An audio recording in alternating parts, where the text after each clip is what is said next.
जगमग करती एक ज्योति परम धाम से आई। जगमग करती एक ज्योति परम धाम से आई।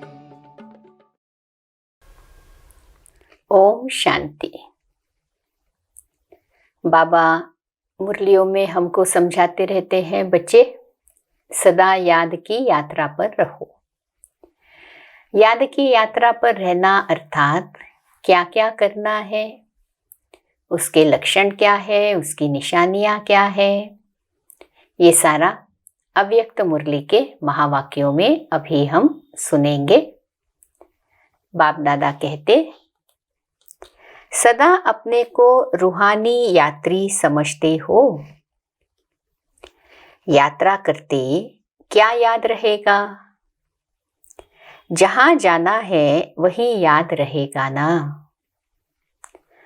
अगर और कोई बात याद आती है तो उसको भुलाते हैं। अगर कोई देवी की यात्रा पर जाएंगे तो जय माता कहते जाएंगे। अगर कोई और याद आएगी तो अच्छा नहीं समझते हैं। एक दो को भी याद दिलाएंगे, जय माता याद करो। घर को व बच्चे को याद नहीं करो, माता को याद करो। तो रूहानी यात्रियों को सदा क्या याद रहता है? अपना घर परम धाम याद रहता है ना, वहां ही जाना है ना। तो अपना घर और अपना राज्य स्वर्ग दोनों याद रहता है या और बातें भी याद रहती है? पुरानी दुनिया तो याद नहीं आती है ना। याद की यात्रा पर रहना अर्थात क्या, बाबा समझाते जा रहे हैं। ऐसे नहीं यहाँ रहते हैं तो याद आ जाती है, रहते हुए भी न्यारा रहना। क्योंकि जितना न्यारा रहेंगे उतना ही प्यार से बाप को याद कर सकेंगे। तो चेक करो, पुरानी दुनिया में रहते पुरानी दुनिया में फंस तो नहीं जाते हैं। कमल पुष्प कीचड़ में रहता है लेकिन कीचड़ से न्यारा रहता है ना। तो सेवा के लिए रहना पड़ता है, मोह के कारण नहीं। क्यों रह रहे हैं संसार में अब हम? सेवार्थ, बाकी मोह कारण नहीं। अब मोह भी क्या है, बड़ा सुंदर समझाया है बाबा ने। तो माताओं को मोह तो नहीं है ना।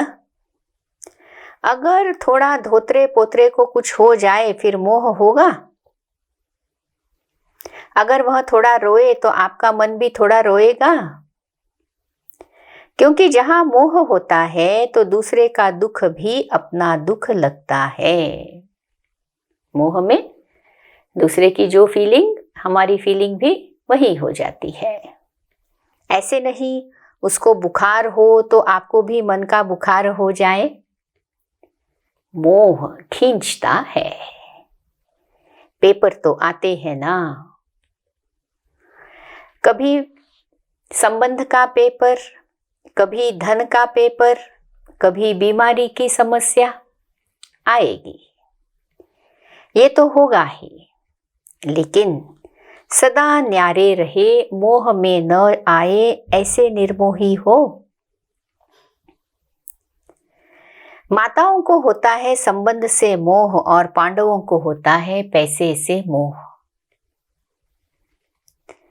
पैसा कमाने में याद भी भूल जाएगी। शरीर निर्वाह करने के लिए निमित्त मात्र काम करना दूसरी बात है, लेकिन ऐसा लगे रहना जो न पढ़ाई याद आए न याद का अभ्यास हो, उसको कहेंगे मोह। तो मोह तो नहीं है ना। जितना नष्टो मोहा होंगे उतना ही स्मृति स्वरूप होंगे। तो स्वयं को चेक करना है, यात्रा पर है, कीचड़ में कमल जैसे है इसलिए निर्मोही है, या कहीं भी हमारा मन अटका हुआ लटका हुआ है। क्योंकि हमको तो यात्रा पर है, तो जहाँ पहुँचना है वह स्थान याद रखना है और उस स्थान के समान अपनी स्थिति भी बनानी है। तो ऐसे हम स्वयं को बनाएंगे, ये चेंज स्वयं में लाएंगे, स्वयं को चेक करते हुए। ओम शांति।